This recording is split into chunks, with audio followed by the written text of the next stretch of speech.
మాజీ ముఖ్యమంత్రి వైఎస్ఆర్ కాంగ్రెస్ పార్టీ అధినేత వైఎస్ జగన్మోహన్ రెడ్డి ఇచ్చిన పిలుపు మేరకు డిఎస్సీలో జరిగిన అవకతవకలపై ప్రజల పక్షాన నిరుద్యోగులు ఉద్యోగుల పక్షాన పోరాటం చేస్తుంటే ఈ అధికార పార్టీ ఉద్యమాన్ని అణిచివేయాలని చూస్తోందని కాకినాడ రూరల్ వైకాపా అధ్యక్షులు మాజీ మంత్రి కుడిసాల కన్నబాబు విమర్శించారు. మాజీ ముఖ్యమంత్రి జగన్మోహన్ రెడ్డి పిలుపు మేరకు డిఎస్సీలో జరిగిన అవకతవకలపై మరియు ప్రజల పక్షాన నిరుద్యోగులు ఉద్యోగుల పక్షాన పోరాటం చేస్తుంటే ఈ అధికార పార్టీ ఉద్యమాన్ని అణిచివేయాలని చూస్తోందని కాకినాడ రూరల్ వైఎస్ఆర్సీపీ పార్టీ అధ్యక్షులు మాజీ మంత్రివర్యులు కుడిసాల కన్నబాబు పేర్కొన్నారు.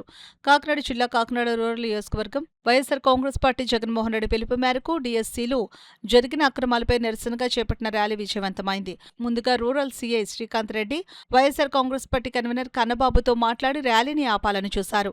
ఈ ర్యాలీ శాంతియుతంగా జరుగుతుందని వారికి చెప్పగా కాకినాడ రూరల్ నియోజకవర్గం తోరంగి డీమార్ట్ దగ్గర నుండి కాకినాడ రావులపాలెం రహదారి నుండి వేలాది మంది వైఎస్ఆర్ పార్టీ నాయకులు కార్యకర్తలు కలిసి బైక్ ర్యాలీగా బయలుదేరి కరప మండలం నడుకుదురు పెనుకుదురు గ్రామాల మీదుగా వైఎస్ఆర్ కాంగ్రెస్ పార్టీ కార్యకర్తలు నాయకులు బైక్ పై ర్యాలీగా బయలుదేరి పెనుగుదురు వంతెన వద్ద గల వైఎస్ జగన్మోహన్ రెడ్డి విగ్రహానికి పూలమాలలు వేసి ఘనంగా నివాళులర్పించారు.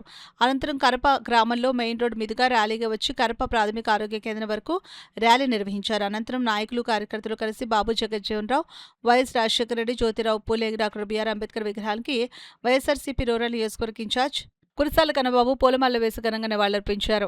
ఈ సందర్భంగా కురిసాల కన్నబాబు మాట్లాడుతూ ఈ ప్రభుత్వం డిఎస్సీలో 16,000 ఉద్యోగాలు ఇస్తామని చెప్పి అర్హత లేని వారికి ఉద్యోగాలు ఇచ్చి నిరుద్యోగులను మోసం చేశారని అన్నారు. డిఎస్సీ అక్రమాలపై సీబీఐ విచారణ చేపట్టాలని వైఎస్ఆర్ కాంగ్రెస్ పార్టీ పిలుపునిచ్చిందని పేర్కొన్నారు. కేంద్ర ప్రభుత్వం నీటిపై విచారణ చేసి కేంద్ర విద్యాశాఖ మంత్రిని రాజీనామా చేయించారని, కానీ మన రాష్ట్ర ముఖ్యమంత్రి కొడుకు లోకేష్ విద్యాశాఖ మంత్రిగా ఉండడం వల్ల ఆయనపై చర్యలు తీసుకోవడం లేదని, ఎందుకు వెనకాడుతున్నారని అన్నారు. కార్యక్రమంలో మండల వైఎస్ఆర్సీపీ పార్టీ అధ్యక్షుడు Chintayeswararao, MPP Penke Srilakshmi, Satyababu, Papparedu Babarao, Kakinada rural ZPTC సభ్యులు కిట్టు, గోనా సీను, నక్కా సత్యబాబు, మేడిశెట్టి సత్యనారాయణ, వజ్రపు కామేష్ అధిక సంఖ్యలో కాకినాడ రూరల్ నియోజకవర్గానికి చెందిన వైఎస్ఆర్సీపీ నాయకులు కార్యకర్తలు పాల్గొన్నారు.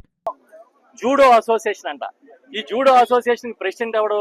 నారా లోకేష్ గారి తోడల్లుడు, గీతం కాలేజీ ఓనరు, ఎంపీ గారు, విశాఖపట్నం ఎంపీ గారు. ఈయన పలానా ఆయన జూడో ఆడాడు అని మా నురుగుత్తి రామకృష్ణ గారు, మా ఎంపీపీ గారు కానీ తెచ్చుకున్నాను అనుకోండి సర్టిఫికెట్, అంతే ఈయన అయిపోతాడు టీచరు. ఇంకొక ఆయన వెళ్ళి సాఫ్ట్ బాల్ ఆడాడని సర్టిఫికెట్ తెచ్చుకుంటే ఆయనకి టీచర్ ఉద్యోగం ఇచ్చేస్తారు. ఈయన ఆట ఆడాడో లేదో తెలీదు, అసలు అక్షరాలు వచ్చినాయో తెలీదు. కనీసం మినిమం పరీక్ష కూడా లేకుండా మ్యాథ్స్ టీచర్లంట, ఇంగ్లీష్ టీచర్లంట, తెలుగు టీచర్లంట, వీళ్ళు వచ్చి రేపు ఏం పాఠాలు చెప్తారు? పైగా జగన్మోహన్ రెడ్డి గారు దీని మీద నిరసన దీక్షలు చెప్పి 3 రోజులు నిరసన దీక్షలు చేసి కలెక్టర్లకు వినతి పత్రాలు ఇచ్చి ఇవాళ ర్యాలీలు పెడితే పోలీసుల ఆంక్షలు. పాపం పోలీసుల్ని మీరు ఎవడన్నా రోడ్డు మీదకి వస్తే మీ మీద యాక్షన్ తీసుకుంటామని వాళ్ళని బెదిరించడం. నాకు రాత్రి నుంచి విపరీతమైన పోలీస్ అధికారులు ఫోన్లు చేసి మీరు చేయొద్దన్నారు. ఉదయం నుంచి 2 నోటీసులు ఇచ్చారు. మేము చేసాం, ప్రజల పక్షాన ఉన్నాం, మీరు కేసులు పెడతారా పెట్టుకోండి, మీరు చర్యలు తీసుకుంటారా తీసుకోండి, ఎందుకంటే మేము తప్పు చేయట్లే, మేము ప్రజల గళాన్ని వినిపిస్తున్నాం. ప్రతిపక్ష పార్టీగా మేము ఇవాళ ప్రతిపక్ష పార్టీగా జరిగిన తప్పును ఎండగడుతున్నాం. దానికి మీరు కేసులు పెడతారంటే పెట్టండి. ఇవాళ మీరు చూశారు, ఎప్పుడూ లేని విధంగా కాకినాడ రూరల్లో మీ ఆంక్షల మధ్య నాకు తెలిసి గత 2 సంవత్సరాల్లోని, అంతకుముందు 5 సంవత్సరాల్లో కూడా ఇంత పెద్ద ర్యాలీ ఎప్పుడు చేయలే. తోరంగి డీమార్ట్ దగ్గర నుంచి కరప పిహెచ్సి వరకు మా వైఎస్ఆర్ విగ్రహం వరకు ర్యాలీ చేశాం. మా నాయకులు కార్యకర్తలు పెద్ద ఎత్తున పాల్గొన్నారు, నిరసన తెలియజేశారు.